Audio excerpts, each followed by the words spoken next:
From MTN News, this is Montana This Morning. Good Tuesday morning. It's 5:30. Welcome to Montana This Morning. I'm Victoria Hill. Thank you for starting your day with us. And I'm Ed McIntosh, off and rolling with a pretty sky this morning and a full moon as we get rolling here today. Officially becomes full by this evening, but sure is pretty out in the sky tonight. And with temperatures starting off at 52, a little bit of a west breeze in the mix as well. And that west wind is going to become a bigger part of the forecast through the day. Looking at temperatures today warming up into the, well, warmer than it was yesterday. 66 was all we mustered yesterday, 15 degrees below seasonal averages, but that 81 that's typical is more likely going to be what we'll look at for this afternoon. Starting off again cool around Butte, Bozeman, Dillon, where we had cool readings throughout the day yesterday, never broke above 60 degrees in the southwest corner of the state yesterday afternoon. This morning we're looking at temperatures starting off anywhere from the 30s, 40s to low 50s across southern Montana and northern Wyoming,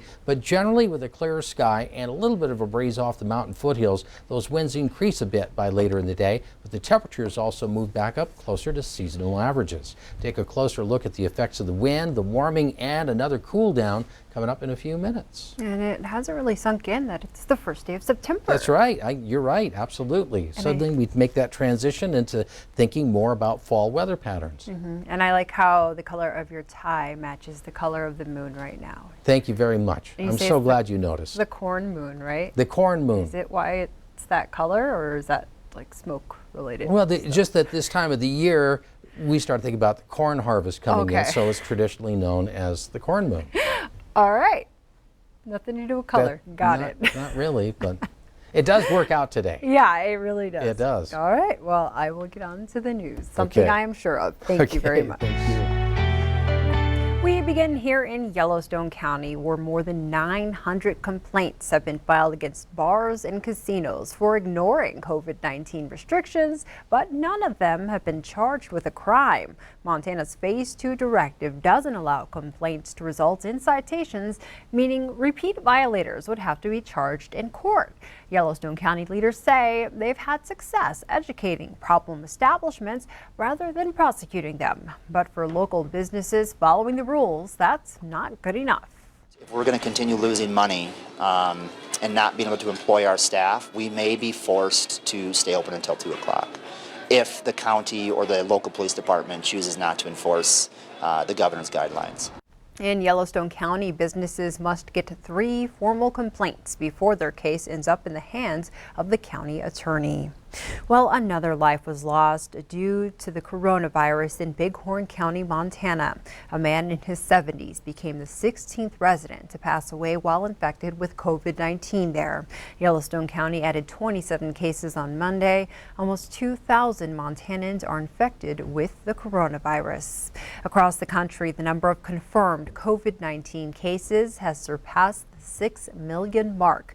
But despite those high numbers, there is some good news.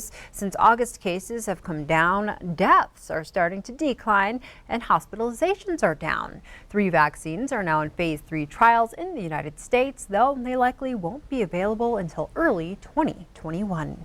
A global survey shows 74% of people are willing to get a coronavirus vaccine. Experts say that number isn't high enough to stop the infection from spreading. In the U.S., 2/3 of those surveyed say they would get a vaccine. The most common concern among Americans who said no is the possibility of side effects. Nearly 20,000 people around the world took part in this survey. Also making headlines this morning, President Trump heads to Wisconsin today to thank law enforcement officers and view the damage from the protest that broke out after Jacob Blake was shot by a police officer. As CBS's Laura PODESTA reports, the president and his Democratic opponent Joe Biden each traded barbs yesterday as they try to pin the violence on each other. All of this. Rioting is not protesting.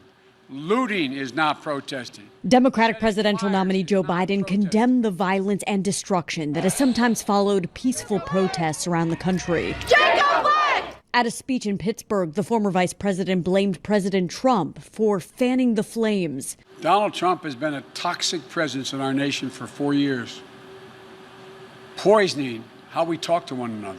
Biden also pushed back against the president's claims. No one will be safe in Biden's America. And what's their proof?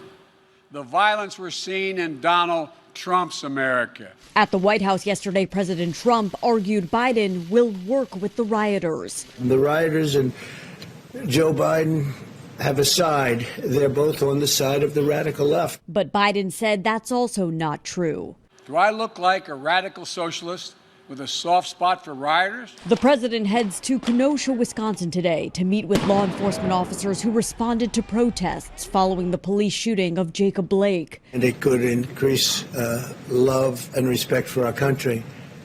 And that's why I'm going, because they did a fantastic job. Wisconsin is a key battleground state that Mr. Trump narrowly won in 2016. Voters are torn on his visit. I want to feel like I feel more safe. And I unfortunately don't feel that way. He's just showing the support. President Trump is not expected to meet with Blake's family. Laura Podesta, CBS News. And when asked about Kyle Rittenhouse, the 17-year-old who shot and killed 2 demonstrators last week in Kenosha, the president refused to comment, saying it is still under investigation. Meanwhile, Black Lives Matter protesters were out in Los Angeles after sheriff's deputies shot and killed a black man last night. Officials say the deputies were trying to stop the unidentified man for code violations relating to the bike he was riding. Deputies say he took off, and when they caught up to him, a fight broke out. They say the man punched one of them and dropped clothing that was allegedly concealing a handgun. Deputies shot him several times, but it's unclear how many times. Shortly after the shooting, the Los Angeles BLM chapter called for demonstrators to show up. It's estimated about 75 to 100 people were there. The House Oversight Committee is planning to subpoena the Postmaster General. This comes after Louis DeJoy testified to the committee after changes he made to the Postal Service received backlash. The committee's chair says DeJoy has gone past his deadline of providing new material as to why he made the changes. The subpoena would order him to hand over documents. The panel also wants information on how DeJoy came into the position as Postmaster General with no prior postal experience. In court news, the man accused of killing multiple people and injuring Trooper Wade Palmer will undergo a mental health evaluation. After recently pleading guilty, Jonathan Birch's father now claims his son has autism and didn't understand what he was doing when he entered the plea. In a Missoula courtroom on Monday, a judge ordered the mental evaluation to look into that claim. Birch is charged with shooting and killing Shelley Hayes and Julie Blanchard, as well as injuring Palmer and Blanchard's son Casey back in 2018. A hearing is set for November 19th to discuss the results of the evaluation. More than a week after a body was found in the Yellowstone River, officials are releasing the man's identity. A hunter found the body of 18-year-old Anthony Pettigo of Billings on August 22nd near the Custer Frontage Road. When deputies arrived, they found the body badly decomposed in a side channel. Pettigo was recently reported as a missing person. Investigators do not believe foul play was involved. Well, there's a new daily flight landing at Billings Logan International Airport. Despite the struggles of major airlines throughout the pandemic, American is adding flights between Phoenix and Billings 7 days a week. You'll be able to take off starting in November, with the flights wrapping up in March of next year. Airport officials say the popularity of Phoenix among Billings travelers likely led to the additional flights. Phoenix is one of our larger winter markets, actually. In some cases, it's, if you add up all of the Phoenix destinations, we end up with close to that being our top market for certain months of the year. So I think this is a good play on their part. I think a lot of people are going to use it, and we're very excited about it. So. And American Airlines is joining United and dropping change fees for the foreseeable future. Delta is also making that move. Airline executives say they know customers are grappling with uncertainty during the pandemic. They hope a commitment to flexibility will persuade more people to buy tickets. In other news this morning, a new survey shows divorce rates in the U.S. surged as the coronavirus sent the country into lockdown. It showed an increase of 34% in the number of divorce filings compared to last year. 31% of people blamed the lockdown for causing irreparable damage to their marriage. The increase in divorce rates started just 3 weeks into the lockdown. Couples blamed the quarantine, money problems, unemployment, and illness as some of the main reasons for their divorces. Well, professional rodeo events have been hard to come by this summer, but a new competition has drawn the PRCA to Big Timber, Montana.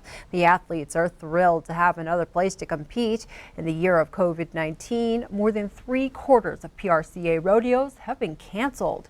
The organizers of the Big Timber Rodeo say they were tired of the way virus shutdowns were affecting their town, and being in the rodeo business, they knew launching the event would help the cowboys and the community. Instead of buying the house that we're building, we decided to put these rodeos on.